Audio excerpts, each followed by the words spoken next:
लगातार काम करते हैं। प्रधानमंत्री का जो संवाद का जो एक तरीका है, वो चाहे बीजेपी के कार्यकर्ताओं के साथ हो या फिर स्थानीय निकायों के पंचायत प्रतिनिधियों के साथ हो या जनता के साथ हो, लगातार वो संवाद स्थापित करते रहते हैं, फीडबैक लेते रहते हैं। तीसरी बात, आप जो भव्य तस्वीरें देख रहे हैं, किस तरह से एक भव्य स्वागत प्रधानमंत्री नरेंद्र मोदी का गुजरात में हो रहा है। नेतृत्व में भारत ने ऑपरेशन गंगा चलाया और हजारों की संख्या में अपने नागरिकों को, जिनमें अधिकतर छात्र थे, उन्हें युद्धग्रस्त यूक्रेन से निकालकर स्वदेश पहुंचाया गया। और साथ ही साथ कल जिस तरह से 5 राज्यों के चुनाव परिणाम आए, उसमें 4 राज्यों में बीजेपी की बम्पर जीत देखी गई। न सिर्फ जीत देखी गई, बल्कि बीजेपी ने इतिहास बनाया, कई मायनों में कई पुराने मिथक तोड़ दिए। उसका साफ तौर पर असर यहाँ मौजूद लोगों पर देखा जा सकता है।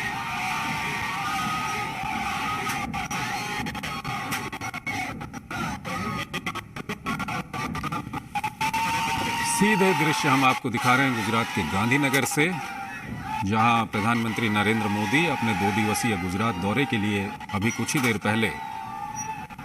करीब 1 घंटे का समय हो चुका है, वहां पर पहुंचे हुए हैं। और वो जब हवाई अड्डे से बाहर निकले तो उसके बाद उनके काफिले का स्वागत किया जा रहा है। हजारों की संख्या में वहां पर लोग मौजूद हैं।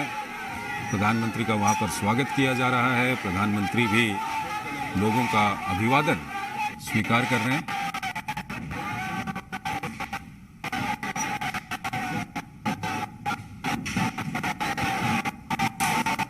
हमारे संवाददाता शैलेंद्र मिश्र हमारे साथ जुड़े हुए हैं।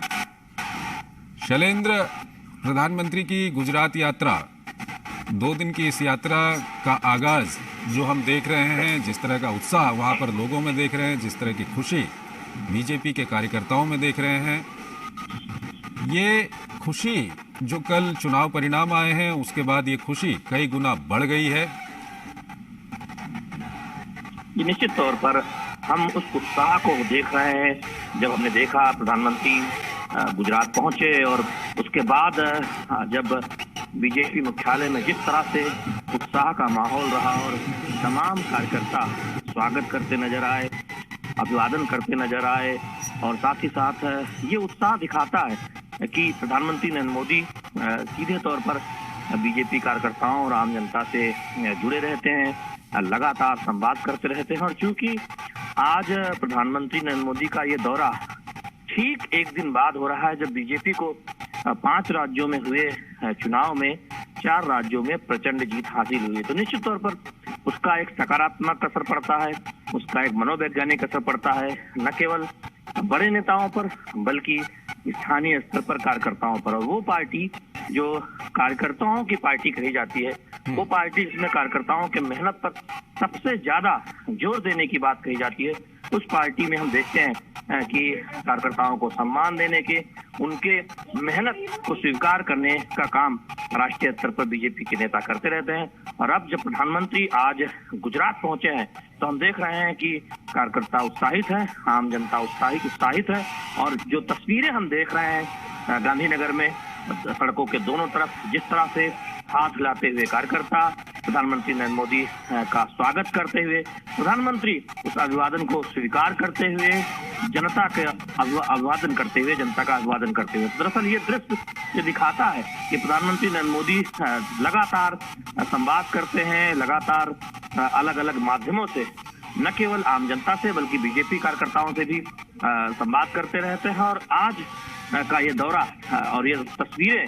टीवी पर जो दर्शक देख रहे हैं, निश्चित तौर पर दिखाता है वो कनेक्ट जो प्रधानमंत्री नरेंद्र मोदी का आम जनता के साथ है, बीजेपी कार्यकर्ताओं के साथ है। और आप देख रहे हैं इन दृश्यों में कि तमाम महिला कार्यकर्ता वो स्वागत कर रही हैं, प्रधानमंत्री नरेंद्र मोदी का अभिवादन कर रही हैं। और जब जब बात होती है भारत के विकास की, जब जब बात होती है आकांक्षी भारत की, जब जब बात होती है आत्मनिर्भर भारत की, तो किस तरह से जो आधी आबादी है, जो महिलाएं हैं, वो अपनी भूमिका को बढ़ चढ़कर निभा रही हैं। और एक राजनीतिक दल के तौर पर पार्टियों के अंदर जो उनकी भूमिका बढ़ रही है, वो भी हम बीजेपी में बढ़ता हुआ देख रहे हैं। जिस तरह से बीजेपी ने अपने संगठन में महिलाओं को जगह दी है, और हम देखते हैं कि जब पार्टी कार्यकर्ताओं का जमावड़ा कहीं होता है, और खासतौर पर जब प्रधानमंत्री नरेंद्र मोदी का दौरा होता है, तब तमाम जगह मंचों पर बड़ी संख्या में महिला कार्यकर्ताएं नजर आती हैं। तो निश्चित तौर पर ये दिखाता है महिला एम्पावरमेंट को, ये दिखाता है राजनीतिक दल में महिलाओं की बढ़ती हुई भूमिका को, ये दिखाता है कि भारत के विकास में महिलाएं कैसे अपनी भागीदारी को बढ़ा रही हैं। आज हर क्षेत्र में वो आगे आ रही है, चाहे वो राजनीति हो या फिर समाज के अन्य क्षेत्र। तो निश्चित तौर पर आज इस एक तरह से कहें प्रधानमंत्री नरेंद्र मोदी के दौरे में स्वागत के दौरान भी हम सड़क किनारे जो हुजूम देख रहे हैं बीजेपी कार्यकर्ताओं का, उनमें महिलाओं की भी एक बड़ी संख्या है। और ये दिखाता है कि ये दरअसल उस ताकत को दिखाता है जो राजनीतिक दल के तौर पर आप बीजेपी में देखते हैं, जहां पर महिला कार्यकर्ताओं की दिनों दिन बढ़ती हुई भूमिका है, चाहे वो गुजरात हो या राष्ट्रीय स्तर पर हो। जी चंद्रशेखर। शैलेंद्र, हम दर्शकों को ये बता दें कि ये गांधीनगर से इस वक्त सीधे दृश्य हम आपको दिखा रहे हैं, और प्रधानमंत्री नरेंद्र मोदी अपने 2 दिवसीय दौरे के लिए वहां पर अभी कुछ देर पहले पहुंचे हुए हैं, और लगभग 1 घंटे से ज्यादा का समय हो गया है जब प्रधानमंत्री नरेंद्र मोदी हवाई अड्डे से बाहर निकले, और उसके बाद लगातार वो अपने गंतव्य की ओर धीरे धीरे सड़क पर बढ़ रहे हैं। लेकिन सड़क के दोनों ओर हजारों की संख्या में वहां पर लोग उमड़े हुए हैं, प्रधानमंत्री का स्वागत कर रहे हैं। और साथ ही साथ ये भी बता दें कि कल जिस तरह से बीजेपी को बम्पर जीत मिली है प्रधानमंत्री नरेंद्र मोदी के नेतृत्व में, उसका भी सीधा असर इन लोगों की खुशी पर दिख रहा है। शैलेंद्र, अगर 2014 की हम बात करें, 2014 में जब प्रधानमंत्री नरेंद्र मोदी सत्ता में आए थे, तो जो सबसे बड़ा जो बदलाव आया था वो ये आया था कि उससे पहले बीजेपी को एक पर्टिकुलर वर्ग के साथ जोड़ा जाता था, लेकिन प्रधानमंत्री नरेंद्र मोदी जब 2014 में आए तो उन्होंने उस रूढ़िवादिता को, उस जो एक पर्टिकुलर वर्ग के साथ जोड़ने की बात थी, उसको तोड़ा, समाज के हर वर्ग तक वो पहुंचे। और धीरे धीरे 2014 से जब ये यात्रा शुरू हुई, तो कल जो प्रधानमंत्री का संबोधन था जिसमें उन्होंने परिवारवादी जातिवादी राजनीति पर कटाक्ष किया, और साथ ही साथ विकासवादी राजनीति की उन्होंने जिस तरह से वकालत की, इसको आप किस तरह से देखते हैं? ये देखिए चंद्रशेखर, 4-5 मुद्दे बेहद अहम है। 2014 के बाद भारतीय राजनीति जिस तरह से बदली है, भारतीय राजनीति पे चर्चा और विमर्श के मुद्दे जिस तरह से बदले हैं, उसमें प्रधानमंत्री नरेंद्र मोदी का सबसे अहम योगदान है। आज विकास की बात होती है, आकांक्षी भारत की बात होती है। बीजेपी जो उत्तर भारत या फिर कुछ अन्य राज्यों तक सिमटी हुई पार्टी मानी जाती थी, आज दुनिया की सदस्य संख्या के लिहाज से सबसे बड़ी पार्टी है। उत्तर से दक्षिण तक, पश्चिम से पूर्व तक आप देखें, आज उत्तर पूर्व में जिस तरह से बीजेपी की तमाम राज्यों में सरकारें हैं, मणिपुर में प्रचंड बहुमत के साथ बीजेपी सत्ता में वापस आई है, असम में हमने देखा कि सत्ता में रहने के बाद बीजेपी की वापसी हुई थी। तो निश्चित तौर पर आज सभी की पसंद बनकर भारतीय जनता पार्टी उभरी है। उसमें सबसे प्रमुख योगदान प्रधानमंत्री नरेंद्र मोदी का है। और हम ये जो तस्वीरें हैं जो न केवल गुजरात में बल्कि तमाम अन्य राज्यों में जब प्रधानमंत्री नरेंद्र मोदी जाते हैं और इस तरह की तस्वीरें, सड़कों के दोनों तरफ अभिवादन करती हुई जनता,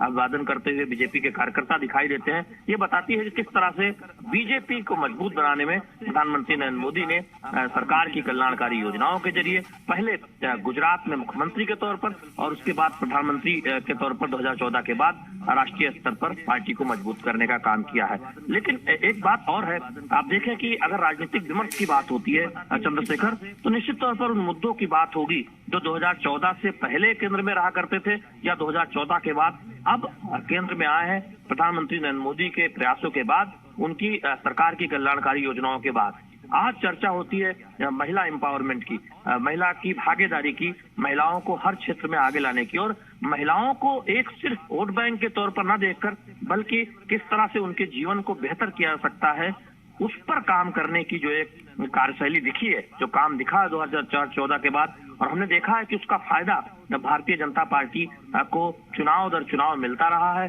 और तमाम उन परंपरागत वर्गों में जो एक तरह से कहें बीजेपी के परंपरागत मतदाता नहीं माने जाते रहे, वहां पर भी महिलाओं का एक अच्छा खासा वर्ग बीजेपी को समर्थन करता हुआ नजर आ रहा है। तो उस तरह से हम देखते हैं कि भारतीय राजनीति में महिलाओं की भूमिका, महिलाओं की एक तरह से प्रभाव, वो हम 2014 के बाद बढ़ता हुआ देख रहे हैं। और दूसरी बात ये देख रहे हैं कि उनके मुद्दों को लेकर खूब बात हो रही है। सभी राजनीतिक दल अब महिलाओं से जुड़े मुद्दे उठाने को लेकर कमोबेश मजबूर नजर आ रहे हैं। दूसरी बात यह है कि आप देखें, युवाओं की बात खूब होती थी। 2014 से पहले भी तमाम नारे लगाए जाते थे और ये कहा जाता था कि युवा जिसके साथ होता है राजनीतिक दल,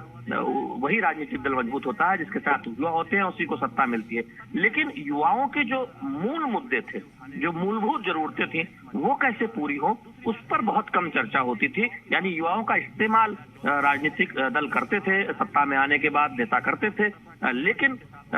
युवाओं की समस्याओं को दूर करने का काम हमने देखा है प्रधानमंत्री नरेंद्र मोदी की अगुवाई में पूरे देश में। किस तरह से युवाओं को अधिक से अधिक अवसर देना हो, चाहे किस तरह से आत्मनिर्भर भारत में उनकी भूमिका को मजबूत करना हो, तमाम प्रोत्साहन योजनाओं के जरिए, बैंकिंग योजनाओं के जरिए किस तरह से उनको आगे बढ़ाने का काम किया जा रहा है। तीसरी जो बहुत महत्वपूर्ण बात यह है कि देश में जो बॉटम ऑफ पिरामिड जिसे कहते हैं, समाज के पायदान के अंतिम छोर पर खड़ा व्यक्ति, पंडित दीनदयाल उपाध्याय जिस अंत्योदय की कल्पना किया करते थे, जिस गरीब वर्ग की बात किया करते थे, हम आज देख रहे हैं पीएम मोदी की, नरेंद्र मोदी की तमाम कल्याणकारी योजनाओं में उसी अंतिम आदमी को केंद्रित में रखकर योजनाएं बनाई गई हैं, जमीनी स्तर पर लागू की गई हैं और उसका एक व्यापक असर हम देश भर में देखते हैं और उसका फायदा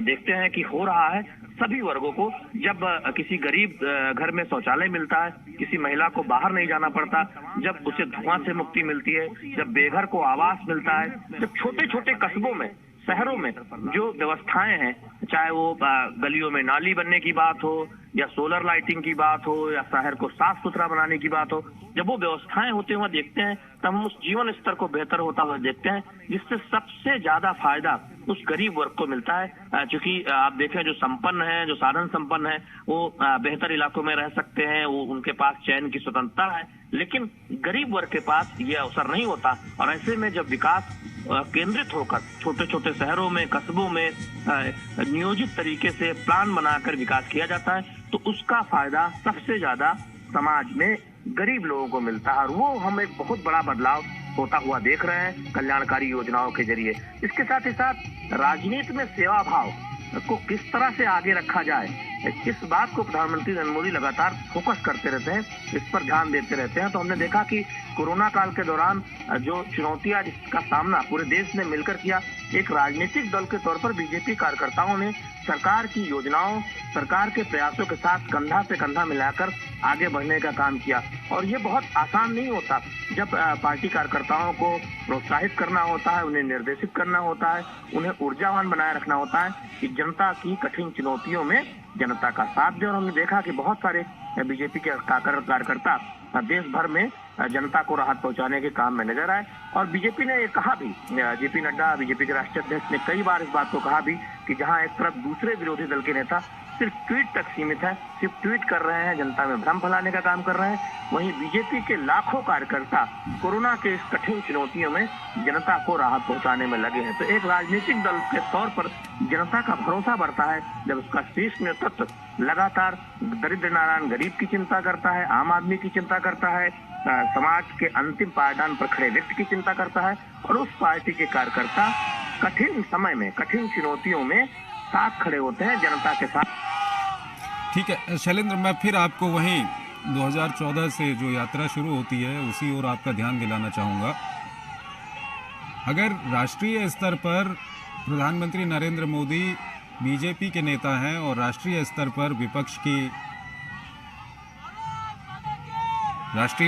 अगर विपक्ष की बात करें तो कांग्रेस सामने आती है और 2014 से पहले कांग्रेस जिस वोट बैंक को अपना बताती थी, आज कोई वोट बैंक नहीं बचा। जो प्रधानमंत्री का नारा है सबका साथ, सबका विकास, सबका प्रयास, वो साफ तौर पर देखा जा रहा है। शैलेंद्र हमारे साथ जुड़े हुए हैं। शैलेंद्र, 2014 से पहले अगर हम राष्ट्रीय स्तर पर बीजेपी के राजनीतिक विपक्ष की बात करते हैं तो कांग्रेस का नाम सामने आता है। और 2014 से पहले जो कहा जाता था कांग्रेस की ओर से कि दलित, शोषित, वंचित, जनजातीय वोट हैं, उसके अलावा इस तरह से अलग अलग नाम दिए जाते थे और ये कहा जाता था कि ये वोट हमेशा से कांग्रेस के पास ही इंटैक्ट रहेंगे। लेकिन 2014 से अभी 2022 तक की जो यात्रा है उसमें प्रधानमंत्री पूरी तरह से सफल हुए हैं सभी वर्गों को अपने साथ जोड़ने पे। जी देखिए चंद्रशेखर, अगर आप जनता पार्टी के संक्षिप्त शासन को छोड़ दें या फिर 1999 से 2004 तक जब अटल बिहारी वाजपेयी के नेतृत्व में केंद्र में एनडीए की सरकार थी, तो भारतीय राजनीति दरअसल कांग्रेस और कांग्रेस के विरोध पर केंद्रित थी। एक तरह से कांग्रेस एक ध्रुव थी और हमने देखा है कि 2014 के बाद दरअसल वो पूरी राजनीति के केंद्र में भारतीय जनता पार्टी और उसके सहयोगी दल आए हैं प्रधानमंत्री नरेंद्र मोदी की अगुवाई में। और दूसरी तरफ कांग्रेस ये कोशिश करती नजर आई है कि वो विरोधी दल की भूमिका निभाने में तमाम अन्य दलों से प्रतियोगिता करती नजर आए, या फिर एक ऐसा संदेश न जाए कि बीजेपी के विरोध में बाकी दल और बेहतर कर रहे हैं कांग्रेस के मुकाबले। तो ये एक स्थिति बदली है खासतौर पर 2014 के बाद, जो हम देख रहे हैं कि बीजेपी और उसके सहयोगी दल सत्ता के केंद्र में है, भारतीय राजनीति के केंद्र में है, और दूसरी तरफ कांग्रेस को संघर्ष करना पड़ रहा है विरोधी दल की प्रमुख भूमिका निभाने की। और जिस कांग्रेस मुक्त भारत की बात प्रधानमंत्री नरेंद्र मोदी करते हैं और भारतीय जनता पार्टी के नेता करते हैं, आप देखिए कि 5 राज्यों में जो चुनावी नतीजे आए हैं उसमें पंजाब में कांग्रेस की सरकार थी और वहां पर एक तरह से इतनी करारी हार का सामना कांग्रेस पार्टी को करना पड़ा और बाकी राज्यों में जो प्रदर्शन है वो दयनीय रहा। तो निश्चित तौर पर आज उत्तर प्रदेश में देखें तो कांग्रेस की जो स्थिति है वो एक तरह से कहें न्यूनतम पर पहुंच गई है। तो निश्चित तौर पर कांग्रेस पार्टी के लिए तमाम राज्यों में अपने अस्तित्व को बचाने का संकट है। अभी बहुत दिन नहीं हुए जब पश्चिम बंगाल में चुनाव हुए थे और कांग्रेस शून्य पर चली गई थी। तो ऐसे में 2014 के बाद बदलाव ये आया है कि एक तरफ जनता का भरोसा प्रधानमंत्री नरेंद्र मोदी की अगुवाई में बीजेपी और उसके सहयोगी दल एनडीए पर बढ़ा है, दूसरी तरफ कांग्रेस पार्टी की जो एक तरह से राजनीतिक ताकत है वो चुनाव दर चुनाव हम देखते रहे हैं कि बहुत तेजी से घटती जा रही है और जनता का भरोसा खोती जा रही है। इसका एक बहुत महत्वपूर्ण वजह यह है कि प्रधानमंत्री दरअसल परिवारवाद के विरोध की बात करते रहते हैं, राजनीति में परिवारवादियों के विरोध की बात करते रहते हैं, और जनता में कहीं ना कहीं ये संदेश गया है कि वो राजनीतिक दल जिन पे सिर्फ एक परिवार का कब्जा होता है, एक परिवार के सदस्यों का कब्जा होता है, दरअसल वो लोकतंत्र के हित में नहीं है, लोकतंत्र के लिए उनको शुभ संकेत नहीं है। तो ऐसे में बीजेपी एक ऐसा दल है जो जिसमें पार्टी के अंदर एक लोकतंत्र होता है। अगला राष्ट्रीय अध्यक्ष कौन होगा वो कोई आसानी से बता नहीं सकता है, और हम देखते हैं कि परिवारवाद की जो जड़ें हैं वो जो गहरी है वो तमाम उन विरोधी दलों में है। कांग्रेस पार्टी में सिर्फ एक परिवार के वर्चस्व के आरोप लगते रहते हैं। तमाम क्षेत्रीय दल हो, समाजवादी पार्टी में मुलायम सिंह और उनके बाद मुलायम सिंह यादव, फिर अखिलेश यादव और उनके परिवार के प्रभुत्व के आगे कोई सोच नहीं सकता।